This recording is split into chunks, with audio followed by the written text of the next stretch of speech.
Iman, thank you so much for joining me on Culture Chat today. Thank you for asking me to come. Yes, well, this actually sparked because we are celebrating the month of Ramadan, and I am going to admit I'm a little bit, you know, I know when it's about to come up because I have a lot of students that observe, and I'm always very respectful of that tradition, but I'm ignorant about it, and I think a lot of people are as well. And I thought it would be really cool to talk to you actually and your dad, who I'll be speaking to momentarily, about the tradition because you know, so many people observe it, and a lot of people understand it, and a lot of people don't. And I thought maybe you could, you know, shed some light and share your tradition and why you observe Ramadan and what it means to you.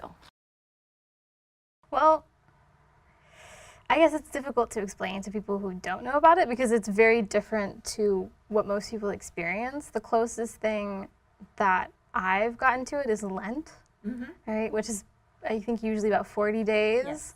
and it's not a complete kind of elimination of food. It's more like giving up half of what you would normally have, or giving up things that you think you sometimes indulge in it's too just much. I'm not going to eat chocolate for 40 days, and then you don't eat meat on Fridays or something like that. Right. Yes, I'm not a practicing Catholic, but I was raised this way, I mean, so I get I it. had friends in high school who would observe Lent, And so you so said, they would oh, be okay. giving up certain things that they indulged in normally.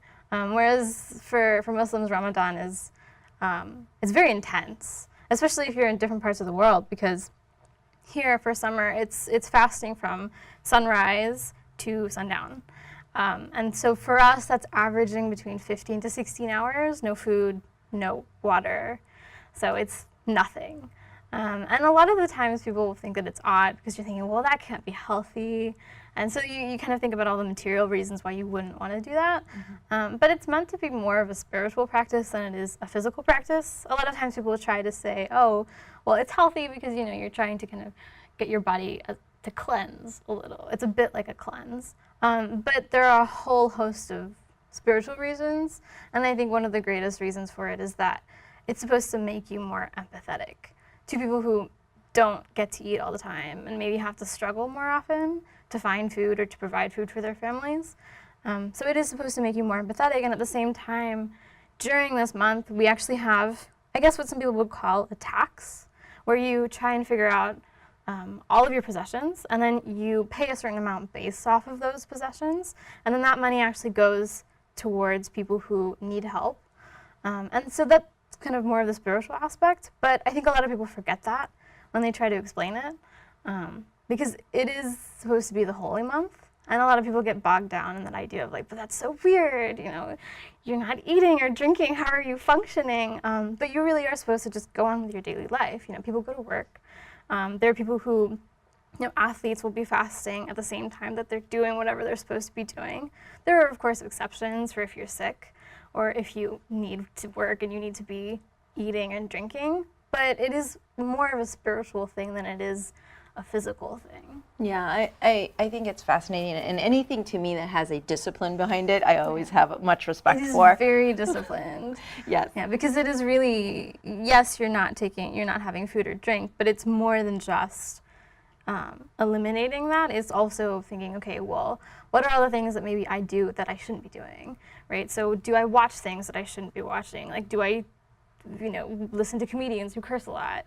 You know, it can be more than just food and drink. It can be abstaining from things that maybe people wouldn't approve of, or things that you should be thinking about more than you do on a daily basis. I see. Okay, and then specifically for you, because you were, and just to give our audience a little bit of a background, okay, you were born in the UK. Yeah. Your family is from Mauritius, which I had to look up. I'm not going to pretend I'm this geography expert, but basically it's an island nation off the coast of Africa, between Africa and like you know, the Middle Eastern region, like and I guess Australia as well. Yeah, like kind of it's out in the ocean. Yeah, it's out there. And I thought, oh my gosh, it's so fascinating. I mean, you speak French, you speak Mauritian Creole, and of course you can read Arabic and you understand it. You don't speak it on a normal everyday basis, but you understand it because of the readings and everything. So for you, you know, and then you're raised in the United States. Yeah. So there's like a whole bunch of culture going on right there. And I find it really fascinating because it seems to me, the little I do know of you, I mean, I've known you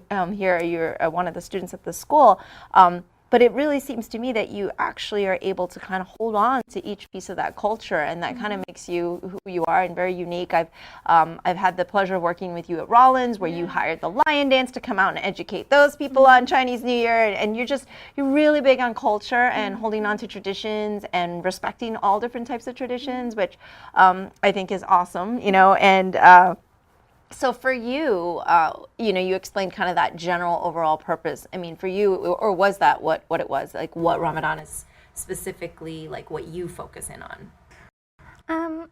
Yes, because obviously, I think when you learn about it, you learn a lot about the spiritual aspect of it.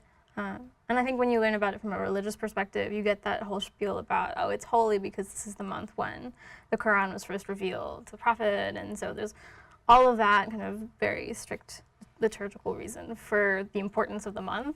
But I think practically speaking, you have to contextualize it for yourself. And I think that coming from Mauritius, an understanding of culture is really important once you start to go out into the world, because Mauritius itself has no native population. So it has technically no native culture. The culture that exists there is just a hodgepodge of everybody that was brought there, because it was colonized, and so you had the Europeans there, and so there's definitely an impact from European culture and the importance of education and things like that. But then you have all of the indentured servants that were brought over, and so there's that legacy as well. It's the reason why the majority of Mauritius is part of the Indian diaspora, because they were all brought over, or they came over because they had different opportunities. But then you also have people from Africa, and then you also have people from China and Malaysia that were brought over even earlier or came over for their own reasons. So that culture that exists there is just whatever was created by the people there. And so I think that coming from that culture, and then also coming from a culture where you have these really strict kind of conservative values, because I would argue that Islam is primarily conservative in its beliefs, but coming from that culture, but also that mix, you have to find a way to contextualize things for yourself. And I think that once you do that, it's a lot easier to do that in a public arena. So that's why I would do things at Rollins, like let's bring volume over. Because I mean, in Mauritius, Chinese New Year is a big deal there, because we do have a significant population. We have a section of the town that is mostly businesses run by Chinese people. So that's a big part of the culture there. So it's like, well, of course we should have it. It's a big part of my life. But I think that that's the reason why I process Ramadan through kind of a spiritual but also slightly physical lens, because I've had to process my whole experience through different lenses, just by virtue of being born here and growing up here and having parents that are from over there. So I think that's why it's easier for me to process it and explain it that way. But if you talk to someone else, they could have a totally different take on it. Yeah, I mean, I think religion in general is kind especially of identified now that way. Yeah, where it's very personal and up to interpretation. I mean, we're talking about scripts from ancient times. I mean, we're talking interpretation, and I mean, everything is interpreted, including our Constitution, including everything, right? We're talking about things that were written for whatever purpose, too, right? Whatever was going on at that time. Yeah, exactly. They were written for that time period. Yeah. So you have to filter it through your own experience. Exactly. Because you can't follow it the way it was written. Well, yeah. And it's funny, because then you get into, when you start to talk about scriptures, you can't escape talking about culture in that period, because a lot of times someone would come in with a new idea, and this is very true for the existence of some of kind of Islamic rules, like the dress code, right? Because a lot of people get really hyped up about the Islamic dress code, and it's a very touchy subject for some people, but it's a conversation that you can't escape without also talking about the time period those dress codes were designed, because you had on one side cultures that did not have very strict dress codes and people did not cover their hair. But then you also had cultures like tribes at the same time in Saudi Arabia who did cover their hair. And so some people argue that some of those restrictions are just cultural. They were never meant to be religious. And that really the whole concept of Islamic dress code is more spiritual and open to interpretation than it is actually written out and spelled out in the book. But that's what's really interesting about culture, is that it always influences religion, regardless of whether or not you want to admit it does. That opens up a lot of things here. And again, we spoke off air earlier, and I said, I really want to talk about Ramadan and all those traditions, but at the same time, like I had to look up where Mauritius is. I was like, all right, I don't know where that is. Let me Google that. Thank goodness for Google Maps. But like, but even just your faith in general, like I was like, okay, we have a large population here in Orlando. We are right next door to the Islam mosque. And then I'm like, okay, wait. So Islam is the religion. Yes. Muslim would be defined as like the person, yeah. right? And I think that even gets confusing for people. And I always I told you earlier, I'm like, I feel so ignorant when I ask questions, but I'm Asian American. My mom's from Jamaica. My dad's from China. I've gotten all sorts of stereotypical questions, and that's annoying. But at the same time, when I'm questioned by someone that I really feel is trying to understand from a standpoint where they really, curiosity, but also they want to learn so that they're not asking a bad question, an ignorant or annoying question to the next person, I'm really happy to share. And so hopefully none of my questions today will fall into the category of like stereotypical, like, that's okay horrible too, questions. But at the same time, I'm thinking maybe people listening who are always afraid of asking, and then they end up making up assumptions, or they misunderstand, and there's just so much left for misinterpretation. No, I actually think it's kind of good if you ask the stereotypical questions, because if you never ask them, you'll never know if they're really stereotypical or not. So you need someone to tell you that. Right.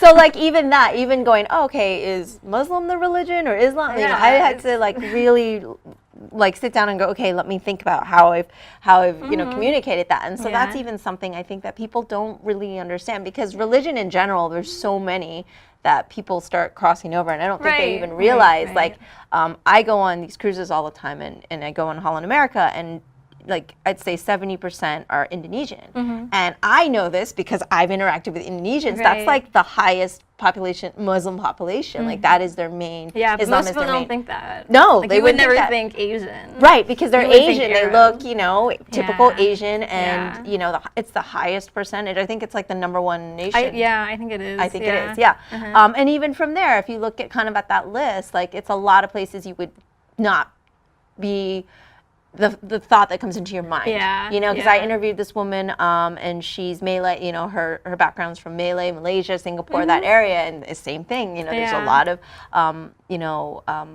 Muslims there, and so I think there's just that stereotype that Muslims are only in like Iraq and then that little like in those areas, and even with that, there's like, are there different paths with that, really? Like you say Christianity, then there's Catholic, Protestant, so there's definitely that stereotype Islam, that with Islam it's just one thing, but it's really not. And I mean, one of the biggest divisions that I think people know about just because of Iraq and Iran and Saudi Arabia, they're starting to understand this, that there are a lot of different schools of thought, and so the biggest one is Sunni Shia. And people make a big deal out of it. I don't think we have that problem in the United States, just because the United States is quite a melting pot. So when people come over and they're from the same area, they're less likely to bring over regional divides, and they're more likely to just get along with each other. Sure, you'll have like different mosques, but when they meet each other, they're not gonna like blow up about things. They're gonna be fairly respectful. You do see that more in the news. The news likes to drum this up because it's very dramatic. But there are definitely divides. I mean, even when you look at Saudi Arabia, they follow Wahhabism, which is a school of thought more than it is like a schism. Whereas Sunni and Shia, it started a long time ago. Sunni and Shia comes from just after the Prophet died in 630 something. We're knowledgeable about any religion I ever studied. But it happened fairly soon after his death. So people make a big deal out of it because it's existed for so long. And really, I think the root of it is they were having trouble picking who would lead the religion. Should it be a meritocracy, or should it be kind of like aristocracy, where it's like based on the family versus based off of who should be leading it based off of what they know and how knowledgeable they are. So that's the basis of that. And then once they divided, they got more cultural, and so different groups would have different practices, and that's where you get all the differences now. I'm dumbing it down a little bit because please do. I'm sure there's a lot more intricacies to it. Yes. But I'm not qualified to talk about that. Well, but that's like the basics of the split, is that it happened a long time ago, and people basically follow the same thing. And then after that split, as those groups started to kind of divide, that's when things start to change. And of course, they have different belief systems as well. But I mean, that's the basic split. But it's true that there are a lot of different groupings, and most people don't recognize that now, because people like to just pick one thing to talk about. And I think that if you start to explain things too much, they have to start asking questions. Sometimes people don't really want to ask those questions. They just want to have something to like attack. And that's definitely the kind of climate that Muslims have to deal with right now. But yes, going back to the question about like Islam and Muslims, it's true that terminology can get confusing. But for that one, like Islam is the religion. Muslim is actually a derivation of Islam, and it broken down, it means like follower of the religion. Yeah, if you break it down to like the Arabic, yeah. But it's really interesting. Like that's a whole other conversation. Well, I mean, you're also like kind of a an expert or student of language and whatnot, being that you study language, and so I'm sure you know, kind of all of how things have more meaning behind it. It also, I think, makes it much more, well, symbolic but meaningful. You know, like when you have kind of an understanding of where things come from and the root of things and everything, it kind of has that attachment to it. So now I did want to talk about some of those differences and some of the things that, you know, Americans look at, and, you know, like women with the hijab or women with the burqa, and that, you know, and bikini, that's the swimwear. And so, you know, there's so many stereotypes there, and I wonder, you, even as, you know, a Muslim American, would you consider yourself a Muslim American?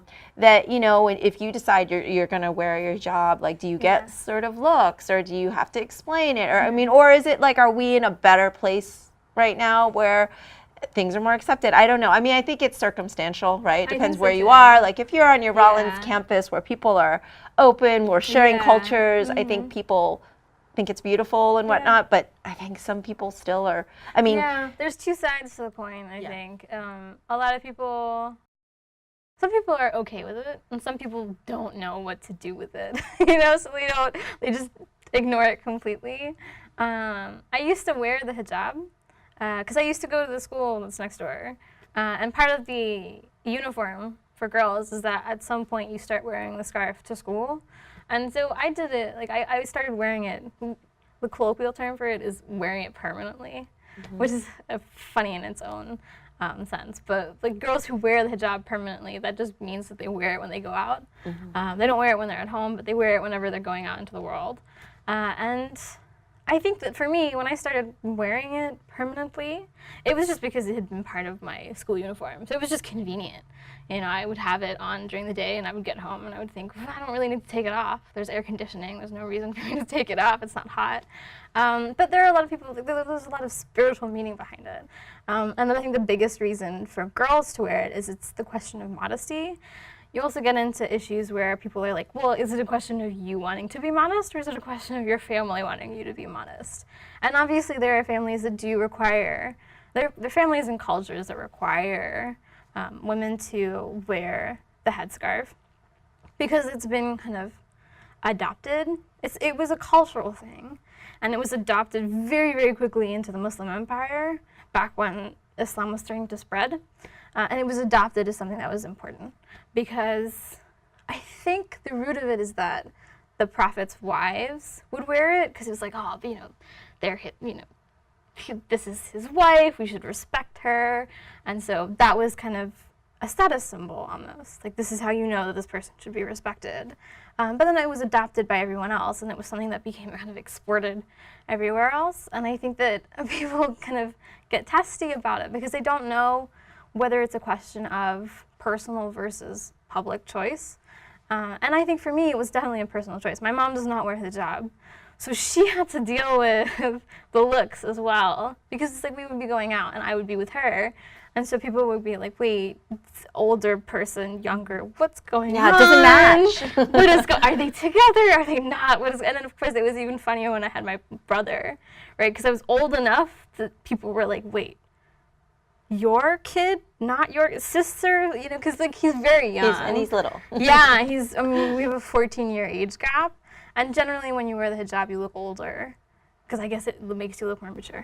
Maternal too. Yeah, I guess that's what it is. So we would get weird looks. I can't say that I ever experienced people being rude about it. I definitely had people ask me questions, and I never had problems with those questions, but I did stop wearing it. And I stopped wearing it for the simple reason that, you know, people were always really, really curious, and I didn't have all those answers. So I thought, because it was a question of like, why am I wearing it? Is it because it's a personal thing, or is it just because I did it in school and it was something that everybody else was doing? You know, so I kind of like, I had to switch groups because I was going to a private school and I ended up in a public school.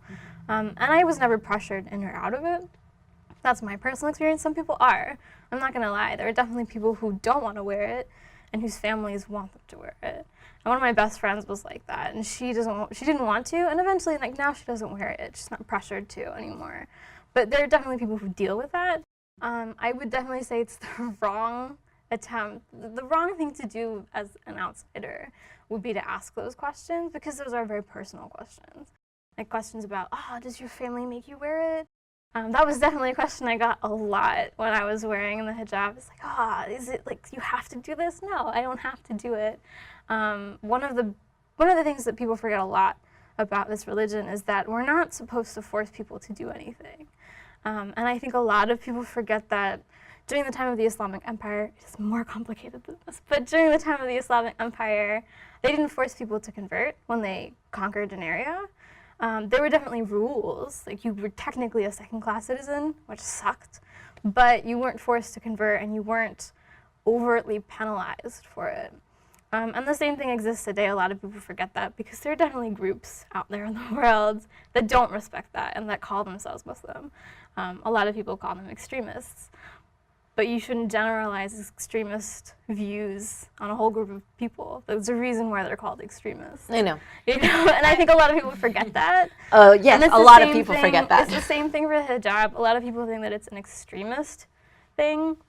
It's not an extremist thing. There are plenty of women who choose to do it, and there are plenty of women who grow up in it and then choose to continue doing it because it is comfortable. I never have to care about what my hair looks like when I go out into the world. Like, it's great. I could just roll out of bed, wrap a scarf on, and go, you know? And that's one of the things that's really comfortable about it, is you don't have to worry about image. It's a bit like wearing a uniform, you know, in public, in schools. Like, you don't have to care what everybody else looks like because you all look the same.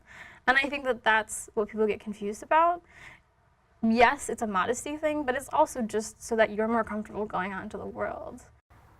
Yeah, I think, and I think that was really well explained, because this is such a personal thing, and it is so specific to how you were raised. Like you said, you're like, my mom chooses not to wear, you know, and I did at that time, and then you see, you know, or I've encountered also other families that are much more strict, that fall into, I wouldn't say extremists, but would fall into something where it's very conservative, but would also give you that impression that, oh, this is a very, very, very strict religion, and those stereotypical things that you think of, like women are to take the back seat, or women, you know, like, and it's just that visual of like you just kind of having that modesty and stuff. It kind of gives that impression. I mean, people always, you know, growing up, you know, because I'm Asian, like, oh, are women more, you know, submissive? And I'm like, have you met my mother? Have you met me?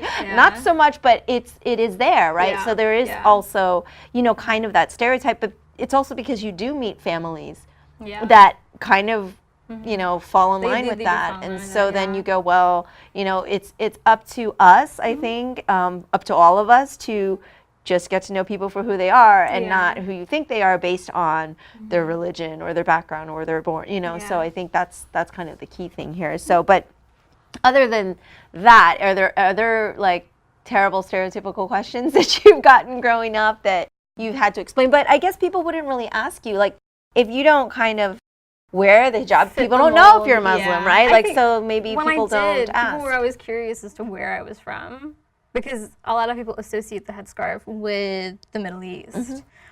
Because to tell the truth, it is very much a cultural thing. Like, it has become very much a cultural thing. Obviously, if you go to Malaysia, there are definitely a lot of people who walk around and they do wear the headscarf. It's not limited to culture. It is attached to a religion, but it stemmed out from a cultural practice that existed during the time period that the religion started to gain traction.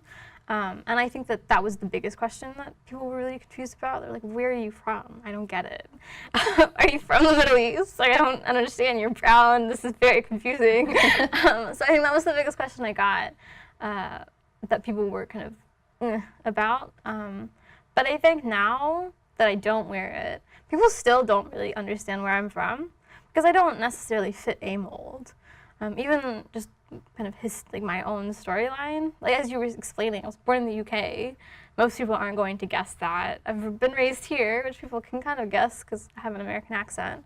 Mauritius, not many people know about it. And then when you start to talk about Mauritius, that's a whole other conversation because it is just a hodgepodge of different cultures, right? So that's a whole other conversation. And it means that I can tap into different cultural aspects of different communities, like Chinese New Year. Chinese New Year does not necessarily pertain to the Indian subcontinent.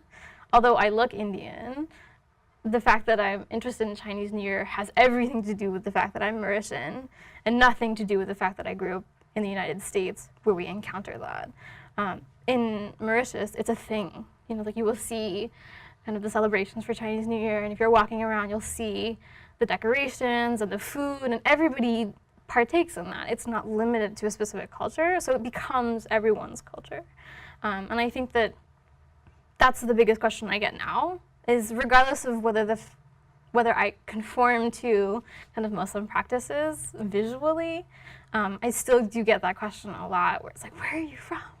And well, you kind of, my husband Oscar, you know, he has the same thing. He's got this look where everyone he meets thinks he's from their country, because you kind of have that every person look, which is really awesome actually, because you know he's gotten like, oh, you look like my cousin, and they're Moroccan, or you know, obviously when we're in Italy, they're speaking Italian to him because he could be Italian, and you know we're in South America, and of course he speaks Spanish. So I mean, he can pull that one off. He can pull that one off. You know, I think maybe China, even in China, people have maybe it's through association, he's with all the Chinese people, and he's bald, he's got the monk thing going on, but like there's maybe like, I don't know, Iceland or somewhere like really Norse, like really where it's like actually stick out. Right, but he really has that kind of like, where are you from, you know? So I think it's I call it the ambiguous brown people syndrome. Yeah, well, like internally that's what I call it. Well, I think the future of the world is like everyone's probably going to be gravitating to that, you know, that beautiful brown, because you know we're all like intermixing and interracial, you know, and I think it's a good thing though. So I did want to ask you, because you know it's interesting because you said, you know, Mauritius was once a French colony. Well, I looked up. It was once a British and French colony, and you're actually studying, like you're going to go further into this study of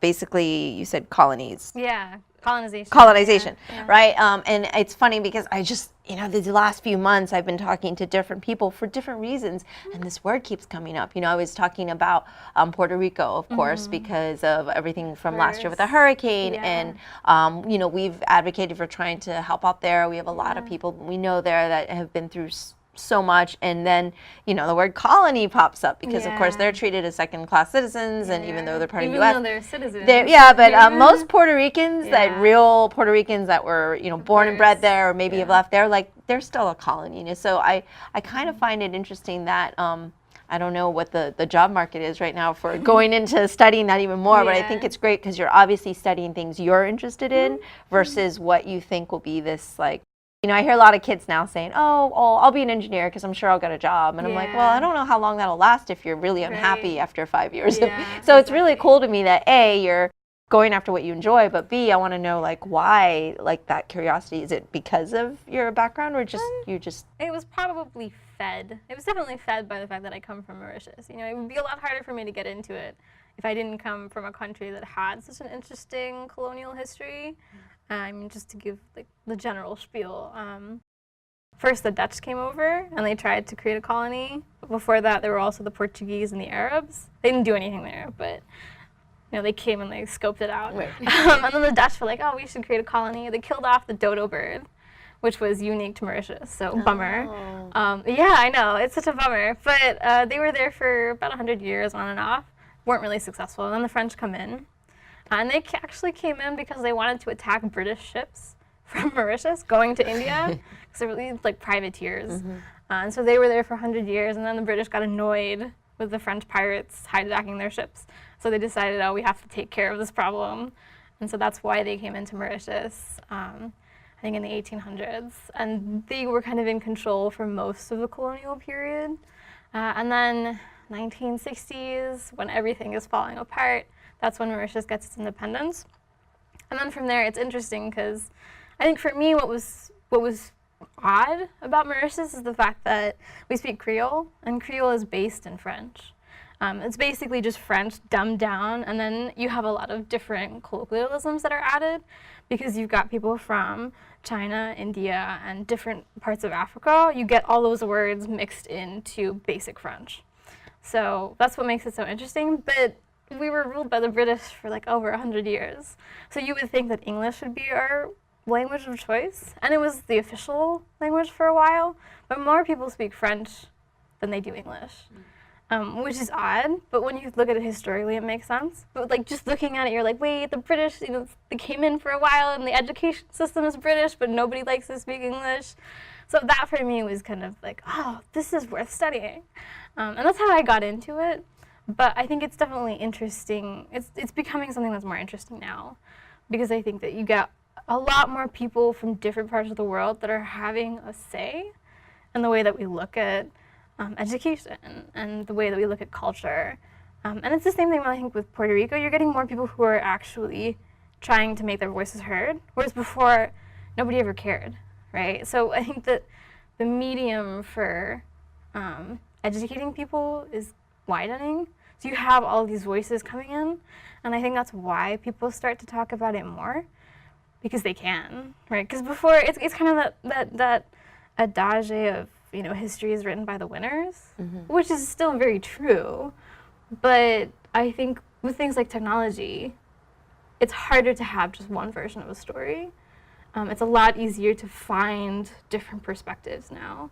And I think that's why you're starting to hear things like post-colonialism, and we need to talk about the lingering effects of this, because people who are part of that story can now give their story to the world. And I think that's why it's becoming more interesting. Okay, yeah, and I mean, and just traditionally, it's most countries that were colonized, they're oppressed, and they didn't have that voice. And like you said, now there's more mediums for voices to be heard and more for the world to see also. Like before, I think people no one knew what was going on unless they took a ship over. Exactly. But now you can travel. Yeah, you can travel, you can see. And I think people are starting to realize that, Western culture is really interesting and whatnot, but it kind of crowds out a lot of other people. And, Western culture is limited to, I guess, the US, Canada, and Europe. And when you look at the rest of the world, there's a lot more to the world than the US, Canada, and Europe, regardless of how much they controlled, right? And I think personally for me, and I think culturally for my generation, that's why Black Panther and movies like that were so big, because there was Black Panther and there was Girls Trip, and those were movies that were dominated by people that looked more like the rest of the world than what you normally see in Hollywood films. And I think that was why people my age cared so much. And I think because one of the record-breaking things about Black Panther was that they had a lot of group ticket sales.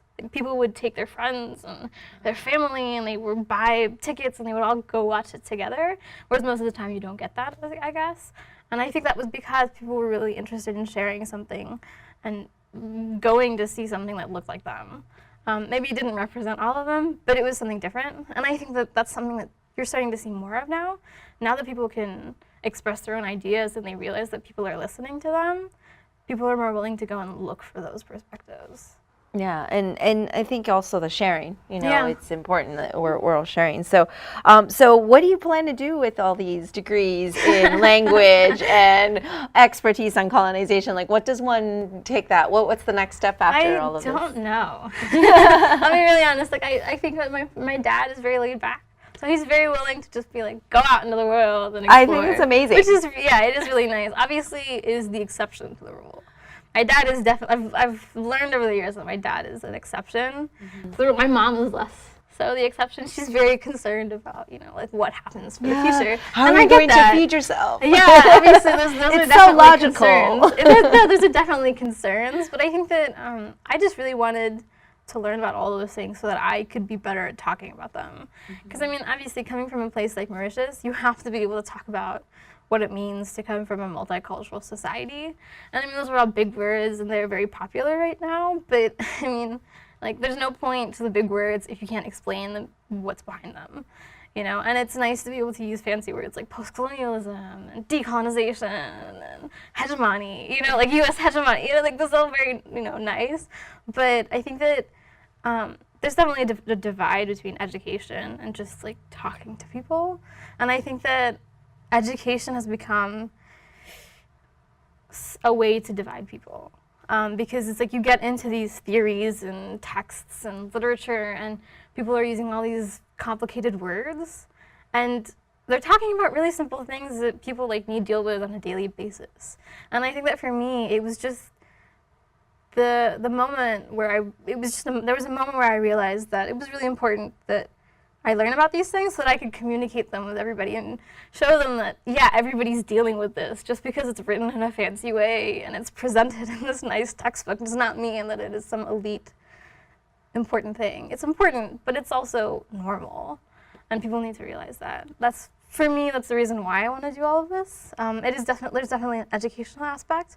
Whether or not I communicate that through education or through like journals or books, doesn't matter to me yet. I'm more concerned with like amassing the knowledge necessary to communicate. Well, you have plenty of time. You're still quite young, and I love all the ambition and just gathering all the knowledge. I think you're right. It really doesn't matter what platform you choose, and you can choose that as it comes. But I mean, with education, there's also the lack of availability to everybody for education. So you could say, oh, well, I have this great course on post-colonialism and all this stuff. It doesn't mean anyone's going to, A, sign up, but B, that it's not available to everybody. It's not accessible to everyone. And so being able to communicate and share that and help educate is very different from being in education. Yeah, exactly. So that's kind of like it's like I'd really like to go into teaching, but it is kind of stereotypically a narrow path, where you're kind of limited to the students that you have and that you have to kind of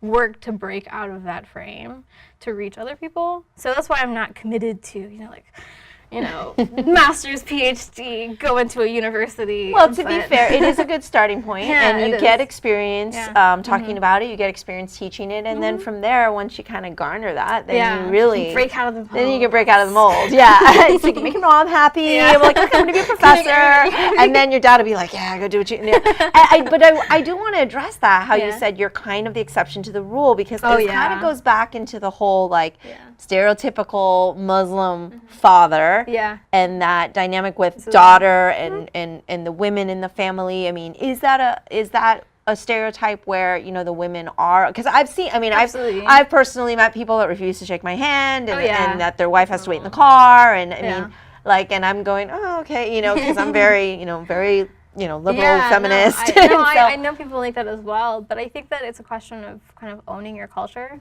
as opposed to letting your culture own you. Okay. And I think that that's the situation that a lot of people have to deal with right now. I think just because of mass media coverage, they're having to confront all of those questions now, which is why you have groups of people where it's like, oh, they seem so conservative and restricted. And then you have people like me where, I wore the hijab for 4 years and then I stopped wearing it, and that was not an explosive problem. I didn't get locked in my room, It was fine. It was a conversation that was very interesting and intense at the moment, but we moved past that. And I think that the issue with conservatism in this age is that everybody wants to look like they're liberal and open to everything. But at the heart of the matter is there are always going to be issues that people are conservative about, right? Talk about abortion, that's a whole other thing. And it's a question of it's the woman's choice, but there's also a human being inside of you, and when do you when do you make the distinction that person inside of you has rights, right? And so that's this whole it's the same thing with women in the hijab and having to submit to the husband. It's definitely a cultural thing, less so a religious thing. I would argue that because culture and religion became so mixed so early on in the religion, people tend to conflate those two things as one. Because very, like, from the get-go, you have people who are conservative in part of the religion and people who are more liberal in part of the religion, and conservatism won out. And that's not necessarily a problem, but I think that now that women have a forum for discussion, you have people who are like, yeah, my parents wanted me to wear this, and I didn't really want to, but I'll just stop wearing it when I leave the house. And you definitely have, like, I had friends who did that. You know, they would be at home and they would dress and they would leave and then they would take it off at school and they would put it back on before they go home. And that was something that was their way of coping with it. But there were also women who, as they grew older, they were like, well, okay, yes, maybe I don't like having to put this long black thing and cover my face and sit in the car, but at the same time I can recognize that, yeah, that's the culture, but that doesn't mean that I can't face up to my husband, you know? So there are women who own that space, and I think that that's, yes, it's important for people to discuss that, but it's also important for the people who are most affected by it to discuss it themselves, right? Like, we can talk all we want about women and the needs for them to stick, you know, be strong and face their husbands or face their families, but, like, that's up to them. And there's only so much you can do for them, and there's only so much you can talk, right? Because, like, at the end of the day, you can't change a culture overnight. And I think that with social media, you have a lot of young Muslims, especially in, like, the Arabian Peninsula, who are really interested in, you know, makeup, and they'll come up with really creative solutions to being modest, but also being pretty, and, you know, partaking in that kind of Western aspect of culture. But at the same time, it's like they're creating their own space. And I think that they need to be allowed to create that space for themselves, as opposed to having other people come in and say, like, no, we will save you. Right. Yeah. And I think that goes back to something you said really early on, which within the religion, Yeah. the point is that no one's made to do anything they don't want to do. Exactly. And I think on the same flip side, it's, you know, we don't know exactly what's going on in the homes or in the culture, and, you know, we don't have all the rules and we don't have all the information, and when you don't have all the information, we can't, you know, like you said, put our opinions or our beliefs on it to be the same thing as them. You feel like someone's trying to push you into a belief. We don't want to do that to others. But it's a question of, like, black and white too. It's like the world is not black and white. It's a myriad of grays. And yes, you can disagree with something, but you can't take the stance that you are perfect and this is wrong and so you must go help this. You're not perfect. I'm sure that you have your own issues. You know, like, Western culture has its own issues as well. And I think it's just that situation of, like, you need to allow people to figure things out themselves and give them as many opportunities as they can to explore the world. But that doesn't mean that you can go in and change things for them. Because at the end of the day, they have to make their own decisions. Nice. It's I'm really enjoying our conversation, by the way. I'm learning a lot, and I'm learning a lot about you, but also culturally, like, it's been really informative for me and also eye-opening, which is good. And that's what I'm grateful for, is being able to have these conversations so that I can better understand, and anyone listening can better understand. But I do want to learn more, like, you know, because you have this cool hodgepodge of a upbringing, like, what are some traditions? Obviously, you observe Ramadan, but what are some other traditions that are kind of specific to your household, or something that you grew up that, you know, you always did every year? I think Ramadan is probably the biggest one, and then we also have the two Eids, right? So they're basically, like, holiday days. One is after Ramadan, and then one is kind of at the beginning of when people go to Hajj and they do the pilgrimage. So there's another day for that as well, where you kind of celebrate. I think those are the two biggest ones, because Islam doesn't really have an equivalent, like, for Christmas. The Eids are our Christmas. But I think, yeah, those are the two biggest days where you kind of go out and you go see friends and family. Here it's more friends because we don't have a lot of family here, whereas in Mauritius, you would kind of go around to all the different aunties and, you know, say hello, and then kind of have people come over and Would there be food? Yeah, I want to know about the food. Tons of food. My podcasters are going to go, here she goes again, because I always talk about food. Food is great. I think at my house, a lot of the things that, the most popular thing that we do for Eid is vermicelli. And I think it's prepared in different ways. One way is, like, dry, and one way is kind of like soupy. Okay. And it's usually sweet. It's usually sweets. Like, there's lots of sweets. Lots of sweets. Yeah, and I think it also, like, is the same thing in Arab culture and Indian culture. This is probably a carryover from Indian culture with the kind of extravagant sweets. But vermicelli is one of those things that for some reason has become very popular. And usually it's served with like nuts and raisins, and sometimes it's served with like milk, but it's like very sweet. So you can only eat a little bit because otherwise it's Is just it like an cold? overdose. I think my mom prefers it hot. Okay. But some people you prefer can it do cold. either or. Okay. Yeah, usually people will warm it, and then it's up to you whether or not. Yeah, I think that's the big one. Another thing that we get a lot in Mauritius, it's not really for Eid, but it's for Chinese New Year. Ironically, it's it's like a cake. I don't remember what it's called, but it's a little bit brown, and I guess it's like a steamed cake. And that's really popular in Mauritius. Okay. So it's Like a sponge cake? It's not a sponge cake. Okay. It's a lot denser because it's steamed and it's made out of rice flour and sugar and usually orange peel.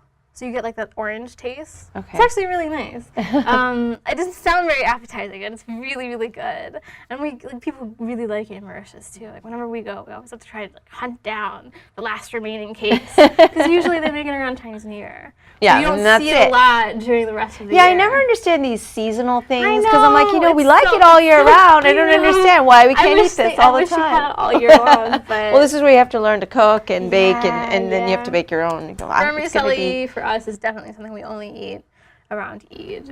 Because I guess it's one of those things where it's like it's really rich. So it's that question of like, you've just spent the month Right, so it's not eating anything. it's reward. So just, yeah, exactly. It's a bit kind of like a pig out, which is an awful way to put it, because really you should be kind of reflecting on the last month. But some people see it that way. Some people see it as a day to just, no inhibitions on food. Yeah, well, I feel like there is a bit of that earned enjoyment. I mean, I get the Yeah. whole like reflection business, Right, but exactly. I mean, you're a human. As a kid, that day is always the day where it's like, just pick out. There's going to be food everywhere. There's Yeah. going to be sweets. Just go. And what age do you start doing the fast? Is there an age, or is it just kind of like, Some I feel people- like I some want to people do it say- now? Some people say 7 is when kids can kind of start doing it. Usually people aren't really strict about it because these are long hours, and as a kid, that's tough. 15 hours, no eating, no drinking, that's tough. But people say 7 because that's the age when most kids are kind of expected to start praying. Okay. Right, because they've seen their parents do it, and they've kind of learned how to do it themselves. So that's when kids start to get interested in it. Usually it doesn't happen until puberty. Like once you've hit puberty, you're considered an adult in Islam. There isn't really a teenage period. Like in Western culture, we have like kid, teenager, go crazy, and then adulthood, right? We have very strict parameters. But in Islam, it's just kid and adult, and puberty is kind of the marking line. So once you hit that, you're kind of expected to do it, unless of course you have restrictions, right? Like if you're sick, you're not expected to do something that will put your health in jeopardy. Right. Or if it's for like your job, as I said, with athletes, they're pretty famous like soccer players, because we've got the World Cup coming, so I'm kind of getting into the feeder for this. But I mean, last year, Ramadan fell at the same time, not last year, 4 years ago, it fell at the same time as the World Cup. So there were people who were on the field and they were fasting. Wow. Which was insane. Sometimes people will, sometimes people won't, but it's definitely up to the person. And my understanding is it also follows the lunar calendar. Yes. So that's why it always changes. whole So that was my calendar- only familiarity. I'm like, I Yeah, get this, because yeah. Chinese New Year is always somewhere different every year. Every year And it's so- 2 years back. Yeah, so because we started May 15th, so next year it'll be like the beginning of May. So it's always about 2 weeks of difference. Okay, yeah. So that was the Yeah, and then lunar of course calendar. yes. I was like, okay, I know what the Yeah. lunar calendar is. Yeah, And then of course your dad taught me, to say Ramadan Mubarak, and Yes, there's yeah. other sayings as well that you're it's Sometimes more of people a say Eid Mubarak as well. it's but like a greeting. Yeah, it's usually what we say when it's like during the month or on the day of Eid. People will usually say Eid Mubarak. But yeah. And so we're counting down now. I'm sure you're looking forward to your vermicelli. I think today's the 20th day. Just think, I'm not counting. No. I think we have about 10 more days left. We've got almost 2 weeks left. Okay. We're right kind of smack in the middle right now. Yeah, and this will probably release, I think, right before it, like when this cool. actually will air. So, I mean, Yeah. we'll still be in observance, but we'll Yeah. all be thinking about you as June you 15th indulge. I is mean, not Eid. indulge, it's probably the wrong word, but Well, it's okay. We can call it indulging because ironically, the the World Cup starts on like the same day as Eid. So I get to celebrate in 2 ways. You know, I get to like eat and watch these games at the same time. It was perfect. Right? Because you always want to have food when you're watching a game. You have to have food when you're watching the game. So I mean, I'm very happy yes. that this time around we can eat. Because 4 years ago we couldn't eat for some part of it. Yeah. So I'm very and you have happy to about wait this. till sundown. Yeah, so I mean right now we're waking up at like 4:30 in the morning to eat because we have to stop around 5:30ish. Okay. And then we eat after 8. Okay. Yeah.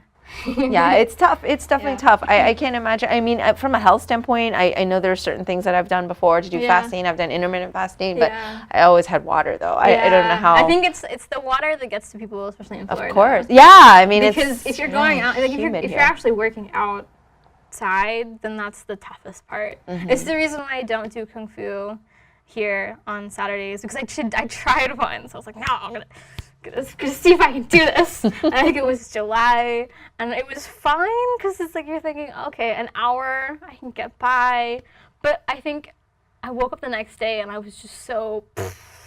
Yeah, no, I definitely don't recommend it. This is probably not an option. I can't do this. Yes. But yeah, that's the hardest thing. But it depends on where you are. Like if you're really far up north, the days are really long. And I remember last year we were talking about how some places were doing like 18 hours fasting because they would wake up at 3 to eat and they wouldn't eat until like 10. Yeah. So yeah, it depends on where you are. Right, so you need to go somewhere during that month where it's the shortest. I escaped for 2 years by going to Mauritius because it's winter. Yes. Right now. So it's only about 10 hours of fasting, which is brilliant, you know, but I couldn't do it this year, so I'm stuck here watching as the days get longer and we're fasting. Yeah. Well, I completely have the utmost respect for it, and really enjoyed our conversation today. Thank you so much for sharing. Absolutely. And like I said, I learned a lot, and this was really fascinating. I'm looking forward to also talking to your dad about his take on it. Things to say. Yes. But this was really great as well, and I wish you luck with all of your studies and all of your discovery of what you're going to do with your life. But maybe we'll check back in on that one day. My mom is very interested to know what's going to happen as well. Well, once again, thank you for being on Culture Chat. Thank you for having me. All right, Fazil, thank you for joining me on Culture Chat. You're welcome, Sifu. I am so happy to have you here because you are the one that taught me Ramadan Mubarak. Yes. Every year for the last several years, you have to reteach it to me. It's a little embarrassing on my standpoint. That I can't remember one phrase in a different language, but also that, it's such an important time for you and for all Muslims who are honoring and observing Ramadan. And I'm like, how can I not? This year I had it on the tip of my tongue because you gave me this great imagery, but I still feel quite embarrassed that I did not remember and I failed. So, but I thought it was a good opportunity to learn more because I think through learning about more cultures, it can only help all of us coexist and understand each other better. And I think it's also fascinating. I think it's amazing that you're fasting and you're still so vibrant and everything. And a lot of people have told me that there's this clarity and that your skin clears up and all these amazing other things. But I'd like to know a little bit about your take on it, like why you observe Ramadan, what it means to you, and in a bit we'll talk about your upbringing and culture and how that all comes into play. Sure. I think for me it started when I was young. I grew up in a Muslim family, so even though I knew it was religion, I think it was more culture for me. I was just following what my parents were doing. I remember when I was young, so I wasn't required to fast, but we would fast half a day, and then we would get presents or special food as a result. So it was definitely more kind of cultural than religious. Much later, I started learning about the religion more on my own, and that's when I learned about the significance of it. At least Muslims believe Ramadan is the month where all the holy books were revealed. So that's the Torah, the Bible, and the Quran, and many other books before that. And so it's a way for us to, I guess, honor that gift that God gave us and fast for that particular month. It's a lunar calendar, so it moves around like 10 days, I think, every year. And that's one of the parts of confusion that people have, is it's not like a fixed period. For me, I think I was talking to Sifu too earlier, it's strange in that once you are an adult and you've done Ramadan a couple of times, all you need is, it's like a mind flip, where normally if I didn't eat breakfast by 11 o'clock, I would start becoming like that character in that advert. I become like this monster. But I'm not during this month, because it's just something flips in my mind, and I just go, it's Ramadan, I'm fasting, and I'm fine with it. So those are just a couple of ways I look at Ramadan. And the last thing would be, fasting is a big part of it, but really I think it's more like it's like a boot camp once a month, where we're encouraged to be better and learn how to be better. And of course we're encouraged to not do bad things during the day. Of course, not do bad things ever, but it's but more like focus. particularly during Ramadan, you really got to tighten up that. Yes. So I think that's the idea for me. So I think for me personally, I see it as a good thing. But I see also a lot of Muslims who would only look at the cultural side of it and never really delve into the religious side of it, and they only do the cultural part, which is good, it's following up with the culture, but it's not the same as understanding why you're doing it and then doing it the right way with the right intention. I see. And that I find really interesting, because I feel like religion in general is left up to so much interpretation by whatever, temple or mosque or or church you're following, but also by the family, so I talked to Mon earlier, and so much is different from other families that I've spoken to. There's like much more strict regimented rules, quote unquote. And so it really depends on your upbringing and also what you want to get out of it and what you interpret. So I wonder, is there, and I guess this sounds counter intuitive for a religion to be judgmental, but if someone only wants to observe part of it, or only fast a little bit, or only do it for part of the month, is that like frowned upon, or do you just say no, that's very personal?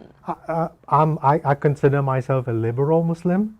There are, I think someone said something about how many different opinions can you get about something, and there was I think it was France, and there's like X number of million French.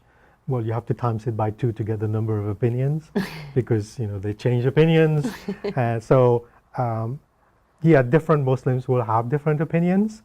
But as Muslims, we are taught never to judge any other person, because we might see what they're doing, but we don't know why they're doing it. We don't know what's in their heart, and it's only between that person and God for the judgment part. Often when people ask me about that kind of topic, I sometimes tell people, I myself, I don't know why I'm doing some things. How can I even pretend to know why that person is doing this, and therefore you're doing wrong or you're doing right? So I think, and then also within, of course, if you're sick, you can't fast, because that's going to be against your health. If you're traveling, you can't fast. I think it's really up to individuals and their relationship with God. I look at my relationship with God as not being through any third parties. It's between me and God. If I believe in God, and if that God is all powerful, surely that God knows me directly, not through X, Y, and Z. So therefore, if I don't feel like fasting today, I will say, God, I don't feel like fasting today. I'm going to take a break. And then tomorrow maybe I'll repent. But that's how I look at it. It's individual. I think when people start passing judgment on others, it actually, I think to me, it goes beyond religion. I guess it's like state, or I don't know what it is, but it's not religion anymore. Right, of course. And you have this really interesting background, which, like I said, I talked to Mon earlier, and I had to look up where Mauritius was. You speak all sorts of languages, and so you were born. I was born in England. In England. Yes. and then you moved. And then we moved back when I was still a baby.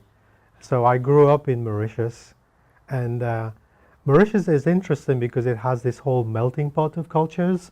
So it has French whites, it has African slaves who were brought from Africa by the French to work on the sugarcane fields. Then the French used to use it as a pirate base to attack the English ships who were going around Africa to India. So the English attacked the French, so they conquered Mauritius, and so it became a British colony. And then the British abolished slavery. So then the slaves went, yeah man, I'm going to the beach, man. So then the French owners went, well, who's going to work the sugarcane fields? And the English had India at the time. So that's how my ancestors came to Mauritius, is through a program which they call indentured laborer. And so they would come over, and in return for the, I guess, the ship journey, they would work for free for X number of years, but they will get lodging and food. So I grew up in Mauritius, so we have a mixture of French whites, English whites, Africans, Chinese. I don't know this. You can verify this story for me, but the story in Mauritius is that there was a lot of Chinese people who came to Mauritius, I guess around the time when the Indians came, because they heard this was this new territory opening up, and it was all Chinese shopkeepers, because apparently shopkeepers had the lowest, I guess were regarded as the bottom of society, and so they wanted a way out, so they came to Mauritius, and they made lots of money, and they now kind of control like big chunks of the economy. You know, I don't know if I can verify that, but I will tell you there are Chinese, population all over the world, okay. especially in the Caribbean, because of Yeah. course my mom is from Jamaica, Yeah. and this, I don't know if this is just a horrible stereotype, but they're all shopkeepers Right, in right, Jamaica yes. as well, and they're very wealthy Yeah, because because they they made- have the yeah. land, and Yes, they make, yeah, and they yeah. had that work ethic where Yeah. it was like up all day, up all Right. night, and they just established that for generations. Yeah. And I think it's the same in a lot of South America Yeah. regions Yeah. where, we have a lot. And so it's really funny because I come across this a lot where, there's Chinese people everywhere because, Yes, there's billions of them. They're overflowing. They've yeah, got to go somewhere, But pretty much they do. They are shopkeepers. Yes, and then yeah. they do become quite wealthy from that in this smaller regions, yeah, like because in yeah. China it's almost you can't because of Yeah, the too much, it's just a little bit different the way their economy is and how you can't really rise up that way, but Yeah. when you move out Right, you right. have You this have more opportunity. opportunities. Yeah. So the story apparently they told the Indian laborers was there's this land called Mauritius, and they have big boulders there, but underneath the boulders there's gold. Oh, So come over and break the boulders, and then you. But basically they were clearing the land for sugarcane cultivation. Yeah. So, but for me, a lot of the times when you grow up in a culture or you grow up in a land, you get certain things, but you're not aware of what those things are until you go somewhere else. So I went to the UK one time, and I play the piano, so I was looking for a place to practice, and I found a place, and one of the lecturers there said, "Hey, we have another Mauritian here, but that's her name," and he showed it to me on the board. I can't pronounce it, and I don't even know what that name is from. I looked at the name and I went, yeah, she's Mauritian and she's Tamil, but just by looking at the name I could infer it. And it's just you get exposed to so many cultures that you learn about all these cultures, and okay, someone with that name is this, and therefore this is what they do. And it's just something that I picked up, but I didn't realize nobody else had this, or not a lot of people have it. And it's just grow up in a different place. yeah, definitely. And it ties into your whole thing about knowing other people's cultures. At least for me, it's first of all, you learn that they're different. Like the first thing you go to school, you find someone who's different. You go, okay, who are you? What is it? And then you discover that you're actually the same. You all need food. You all need water. You all like this thing or don't like this thing. And at the end of the day, we're all the same. But there are these things that may look different. Right. And so you, how long were you in Mauritius before you went back to the UK? 19 years. Yeah. Oh, okay, Yeah, so so it was quite long, yeah. quite a while. And then I find it interesting. Then how'd you end up in the U.S.? How did I? Okay, so I was working I was working in the UK, and I was working for an American company, and they used to fly us over to Dallas. And I don't know if you've been to the UK, but the weather is usually just horrible. Yes. It's usually covered and gray. It's gray, and, very gray. and raining. And It's cold. like it's not a rain like Florida where it just rains And then it's sunny. No, it rains all day. So one day I'm coming back. I left sunshine in Dallas, came back to this gray, and I thought to myself, why don't I just move there? The weather is so much better. So I asked my boss, can I move over to Dallas? And it took a while, but I finally made it. So that's how. But the story is longer. Okay. So I worked in Dallas, then I worked in Austin, Texas.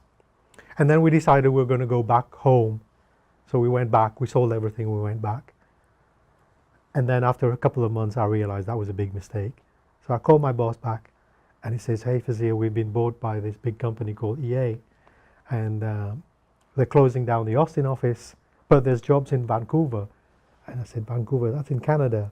He says, yeah. I went, cold. It's also cold. And then he says, there's a place in Orlando. I went, yes. I've always wanted to go to Orlando because it's like tropical weather. Yes, it is. So that's how I am here. Oh, so weather was a big Yes. determiner in. It was number one. Actually, that's like my father. This is why we're Okay. in Orlando, not in Boston, because it's too cold. My Yes. mom was like, "This is too cold. What are we doing here?" So weather is a big predictor, Yes, a yes. determiner of where people want to live. It's just not everyone gets the chance to Yes, just yes, move, yes, you know. yeah. So that's great. So you're in Orlando, and I mean, I don't know. I've been to Dallas, but I don't know what it's like there culturally. But I mean, in Orlando, it's not as diverse as I would want it to be. It's Yep, getting mhm, there. yep. Definitely since, I grew up here, it's definitively changed a lot. Yeah.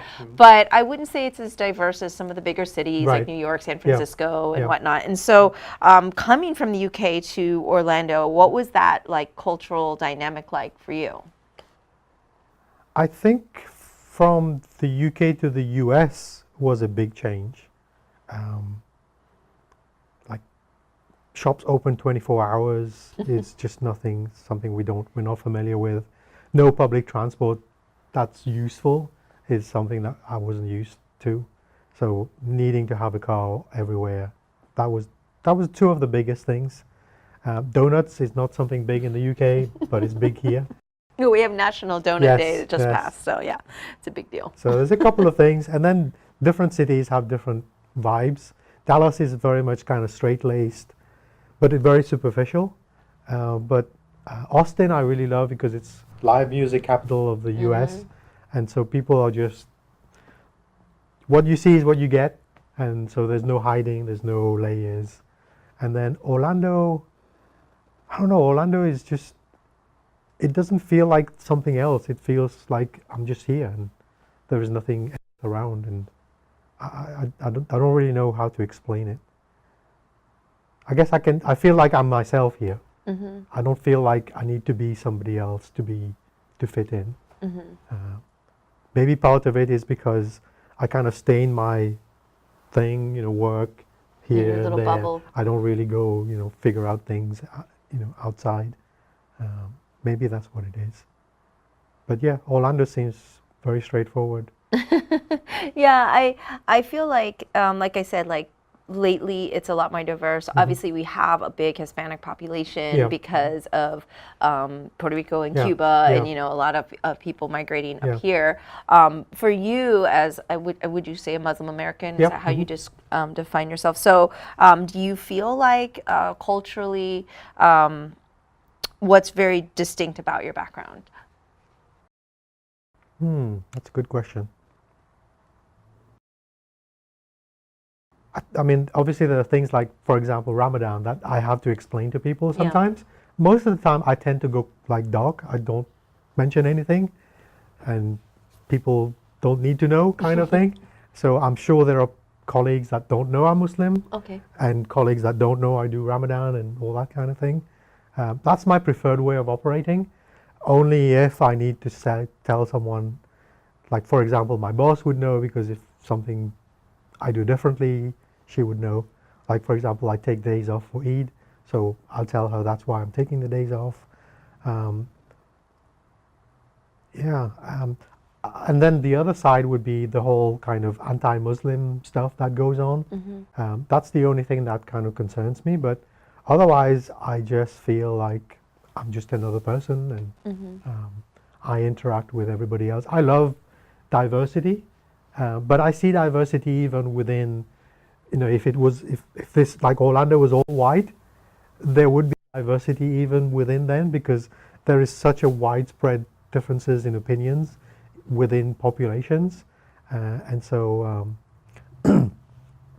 yeah. So there was I don't know why, but one story comes to my mind. In my previous job in Austin, we had two white guys, and one was extreme left wing, one was extreme right wing, and my boss, who was another white guy, said, "These guys are the same." And I said, "What do you mean? This one is extreme left wing, this one is extreme right wing." He says, "Yeah, well, they've gone around so much that they've come to the same place." I wish that were the case. But he was right. Yeah. But you're right. He was they both came up with conspiracy theories. Yes. They both had all these weird stuff going on. Yeah. They would never take reality for what it was.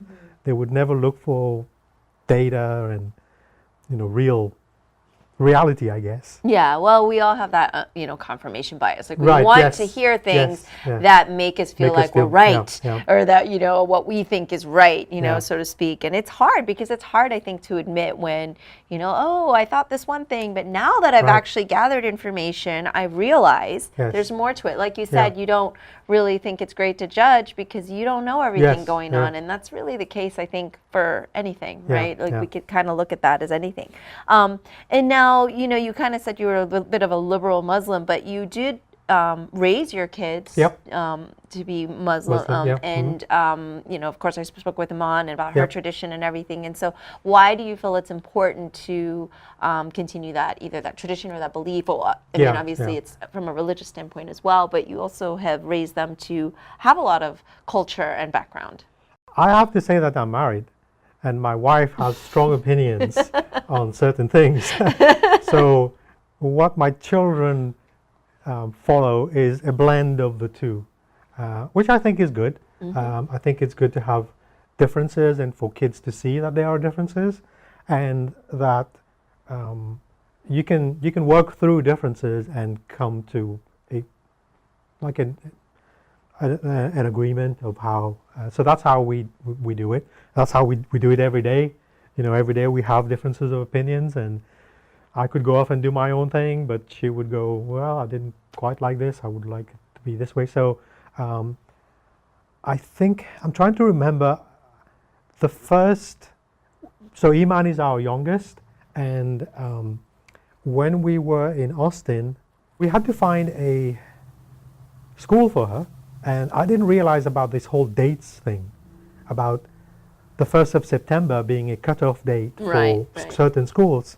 So in my mind, she was going to a particular public school, and we had found an apartment complex just opposite the school, because my wife doesn't drive, and we thought something that's walking distance, paid the deposit, went to the school for enrollment, and they went looking at the birth certificate. Oh, no, you'll have to come next year. And I'm going, what do you mean next year? What, she's going to just sit at home for a whole year?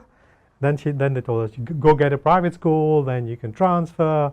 So we started looking for private schools, and of course all of them were in expensive areas. And then I came across this Muslim school, which was in the cheap area of town, and it was very reasonable rates. So that's what we did. So we put her in a Muslim school. So she got this upbringing partly because of this cutoff date for schools. And so she went through a Muslim school. When we came back to Orlando, my wife said, let's get Adam into a Muslim school as well. So we did that. And every year we have our little discussion. But that's how it is. And she transferred to public school, I think 8th grade, because I think it's important for them to see both sides and get kind of a view of how the rest of the world lives. And so I don't know. I mean, she's going to be the best judge of telling you whether we've done right or not. Well, I mean, you know, I'll have my own opinion, of course, but I think in generally speaking, it's definitely personal to the family. Right. But I mean, coming from a religion that's deemed as something very, you know, disciplined and strict and has very specific parameters, you know, you've definitely seemed to, you know, basically told me happenstance of Right, why yes. she went to this school. Yes. It's not like you were like, no, she No. needs to go to a Muslim Yeah. school. She needs to learn the teachings and Right. everything. It was really just out of, well, her birth year didn't match up. And so we had to kind of, and then, you know, in speaking to her, you know, she also expressed a lot of that with me. Like there's a lot of self-discovery in her Right. choices that she made for herself. So I think it's very commendable in any capacity for parents to be able to allow their kids, you know, give them a moral compass, Yeah. give them good ethical background, and then allow them to kind of choose Yes. what path they're going yeah. to take, you Yeah. know, because that it may not be the same for all of us, Right, you know. right, I think right. that must be a hard thing as a parent to kind of let go and go, well, hopefully we did the best we can, and now let's see. Not for me. Really. Yeah, not for me. Yeah. So you have two, yeah. and then so there's a quite a big age Yes, gap Yes. between yes, the two of them. Yes. That's another long story.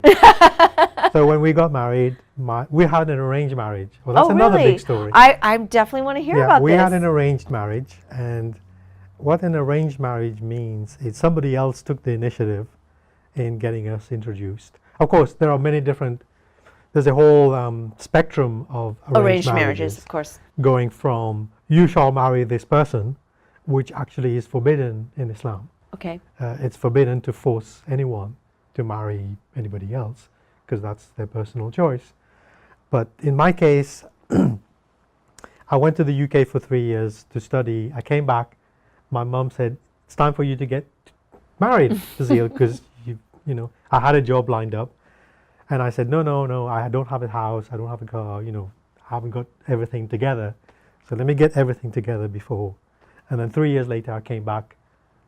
In the back of my mind, I knew she was going to, she just gave me a list.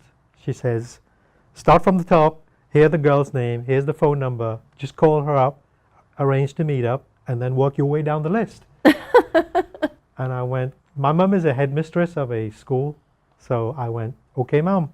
And I started the first one. She wasn't interested. In the meantime, my dad met one of her friends on the streets, and he said, hey, I have a son I'm looking for. And he said, well, I have a daughter and I'm looking for someone.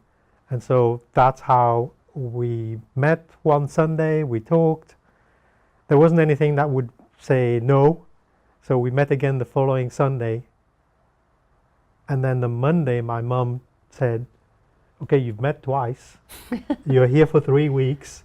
1 week is gone. There's 2 weeks left. That's not a lot of time to arrange a wedding. What is it? What is it going to be? And I went, what are you asking me for? So she said, well, go call her and find out. So I talked to her back and forth. We couldn't decide. And then I went, okay, don't say no if I say yes. Apparently that's what did it.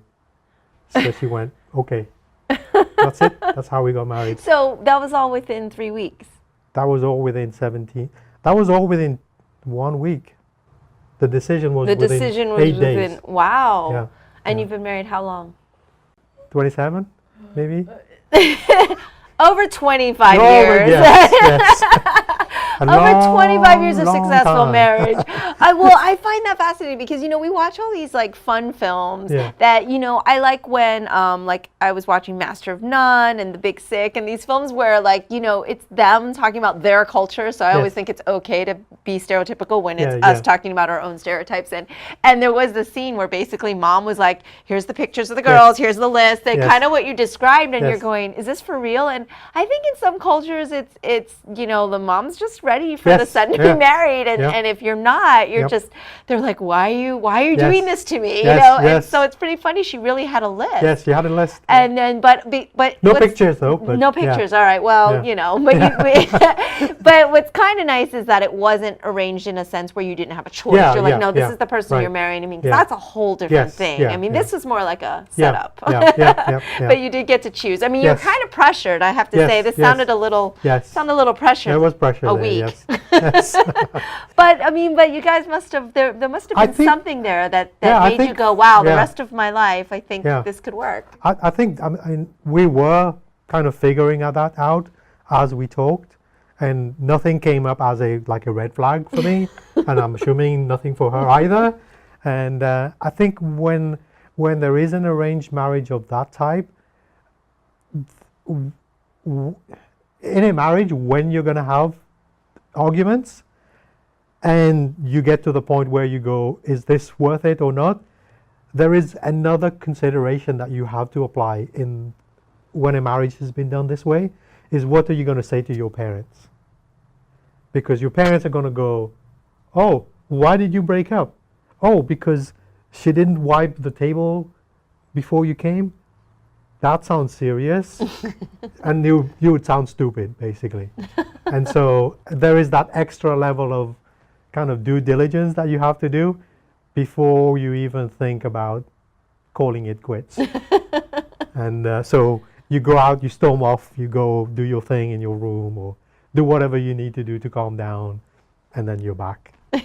This is the simplest marriage formula that I've heard. Well, basically, you just got to think about it. You just Yes. got to let off your steam. But Yes. what would my mom say to Right, me? right. Yeah. Your mom did a good number in There's terms of a- making you think. There's an auntie who also gave us some advice when we got married, when we visited her. She said, the secret to a successful marriage is this: when one of you is angry, the other one is not allowed to be angry. If you can keep on to that, you're going to be good. And I think it's true. Well, I'm so happy it's worked out. Yes. You know, because you do have two lovely children who I Thank both you. have the honor of knowing, and your wife's lovely as well. Thank So you. it obviously has worked out quite well. So since that was kind of your introduction to marriage, what would you expect maybe for your kids? Or is it kind of different because you're here in the U.S., or is it different because you're different from your mom and dad? Or That's a good question. I would say it's going to be a combination of what they want and what my wife wants. I mean, I just want them to be happy. And I'm sure they have their own preferences. And hopefully they can, get what they're looking for. I think happiness is much more important than anything else that is usually part of the marriage consideration. So one of the things about arranged marriages is sometimes I want a doctor or I want a lawyer, and that thing just messes this whole thing up. I think it's much more important that they get someone they like. right, and if you don't mind me asking, also culturally, like obviously your mom picked someone who was also Yeah. Muslim, also had the Yes, same beliefs, and yes. I mean I think it does make life quite easy Yes. when you don't have so many differing Yes, opinions. But yes. at the same time, especially here in America, Yeah, it's yeah. hard to find The same, this yes, exact yes. same views on everything. Everyone is challenged Yes, almost daily to yes. actually question and everything. So, so what is your standpoint on that with like interracial and different Yeah, religion and I am fine with it. yeah, I'm fine with it. happiness is key. I think so. I think happiness is I the most agree. important thing. Yeah, But it's hard to actually figure that one out yeah. by picking someone at this stage. You Well, don't maybe know. longer than a week might Yes. help. Yes. Yeah, but the thing is, so here's my counter argument to Okay. kind of the other way of getting married is that I guess your persona dating someone is different from your persona being married to someone. Of course. And whatever you do, I mean, of course, knowing the person over a longer period of time helps, but I think there is no escape from kind of, getting married and figuring out what it is. and having to deal with it. But if it doesn't work, it doesn't work, you know. If it's not working, get out of it. You know, there's no point in, what's it called, crying over spilled milk. Right. Yeah. So, you know, when I asked you to do this interview and talk to me about Ramadan and all of these things, it was so great because you also I asked you to write a little blurb about yourself, and you shared so many cool things. You know, your favorite sports and drinks and food, and I mean, I could talk about food all day. I talked to Mon earlier about the special treats you guys get at the end of Ramadan, which is some sort of vermicelli, sweet something another, and so.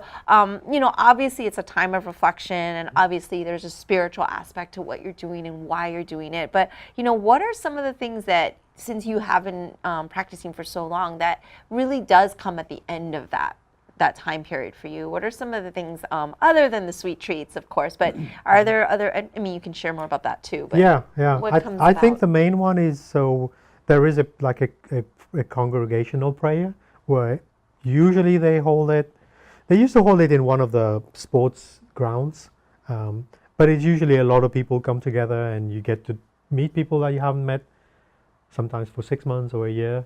And then we usually invite people over for brunch, and so have a good time with friends.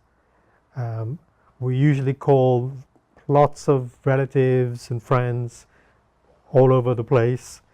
And so it's a time again to catch up with people and see how they're doing, see how much fun they're having, and then just take some time off.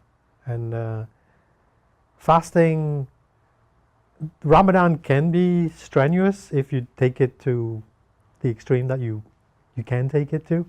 And so taking some time off at the end is good. Mm-hmm. Get some sleep. Yeah, I'm sure.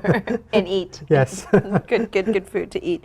And have you, I mean, like you said, you kind of stay in your own bubble and you kind of aren't like out there, and you're not, you know, wearing traditional garb every day, and your wife and your daughter doesn't necessarily do that. So you maybe don't get as much of the stereotypes or, you know, misunderstanding. But what's probably, do you think, just from observation, is one of the biggest stereotypes or misunderstanding about the Muslim community or the Islamic faith? I came across a book one time that said that we worship the moon. Oh. And I went, interesting. I didn't know that.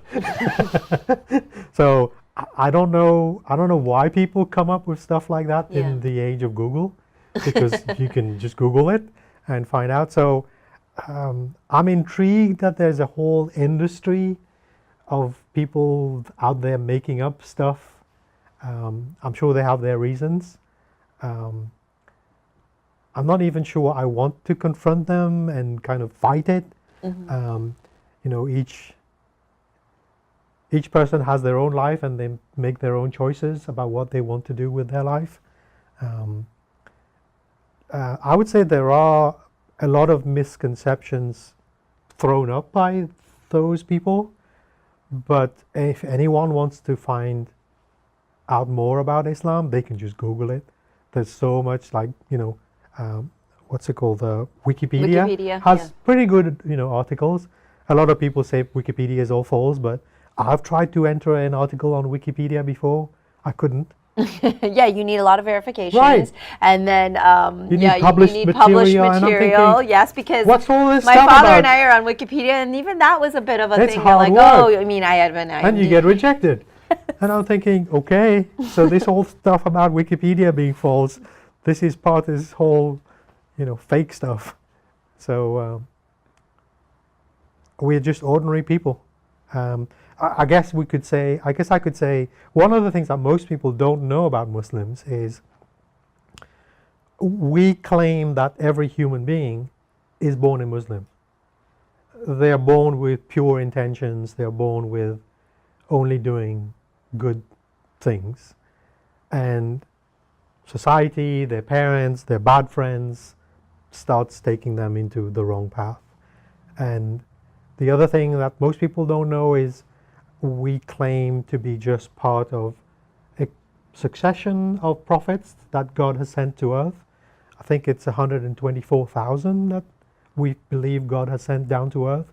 So every people around the world has been sent someone from God telling them how to live how best to live their life, and we're just part of that continuum, and that continuum includes Moses, includes Jesus, and all the other prophets from the Old Testament.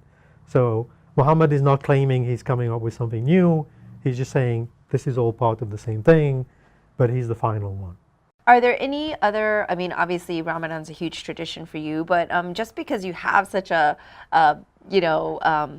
melting pot of culture and upbringing, and you're around so many different cultures that, earlier Iman and I talked about, like, you even adopt different things. Like, she's like, Chinese New Year is a big part of my culture, because that's what I grew up, celebrating. I would get to see it. I get to eat the good treats. Right.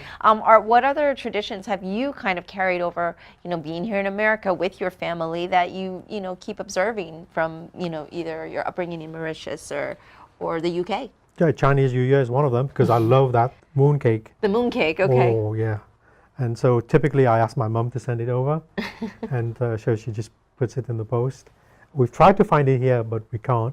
So moon cake is usually around August Moon Festival. Oh, okay. That's why. So it's not a Chinese New Year treat. It's an August moon, which is never in August. Okay. It's sometimes it's the same thing with this lunar calendar, but the moon cake is the one that you're talking about with the lotus seed and has like the egg yolk inside, or are you thinking of something else? So that's moon cake. Okay. Because Iman was trying to remember what kind of cake this was as well, and I'm trying to figure this out too. Yeah, this one is made from rice flour and honey and some orange.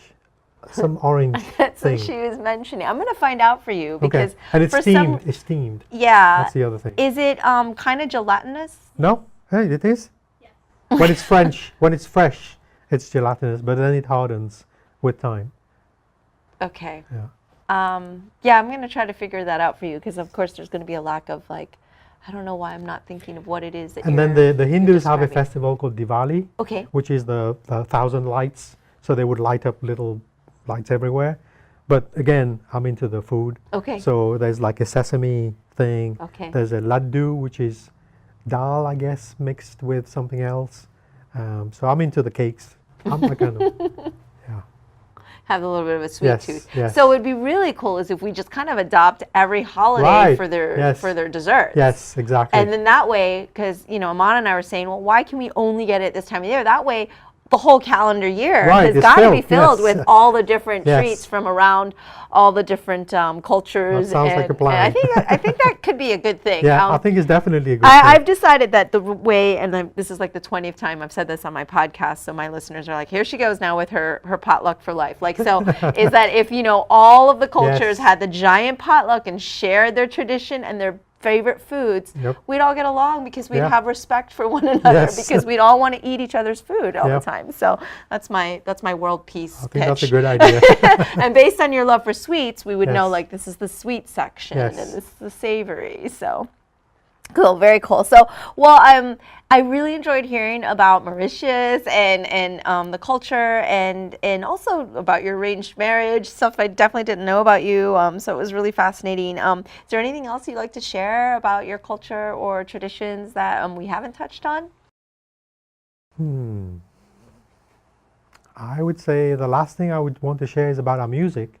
That's the music from Mauritius. It's called Sega music. And it's descended from, I guess, when the African slaves came over, they brought their own rhythms. And so we have a particular typical Mauritian music called the Sega. Typically we play it on the beach, bonfire, drums, people dancing, usually people drinking as well, but that's what it is. Sounds fabulous. We'll have to link some of that here for other people to. And you said you play piano. Piano, yes. So you're a musician as well. Yes. So you probably have an extra appreciation for music. Yes, I do. Yeah. Other than that music, is there others that's your favorite? Other favorite music, you mean? I love all kinds of music. What's my favorite? I love Indian music because it's very, like they don't have just the half notes. They have like quarter notes, and so I think if someone can do quarter notes, that's props to them. I love Chinese music, like the instruments that they have. That's pretty amazing. I love all music. Fair enough. And all sweets. And all sweets, yes. That too. Most importantly. All right. Well, Fazil, thank you so much for joining me on Culture Chat today and sharing a little bit about your culture and tradition. I really appreciate it. Thank you, Sifumi. That's all for today's episode. Thanks for listening to Culture Chat and hope you enjoyed the conversation. Please subscribe and rate my podcast. Feel free to leave me suggestions or send an email to mimi@culturechatpodcast.com or follow me on social media at Sifu Mimi Chan on Twitter, Instagram, or Facebook.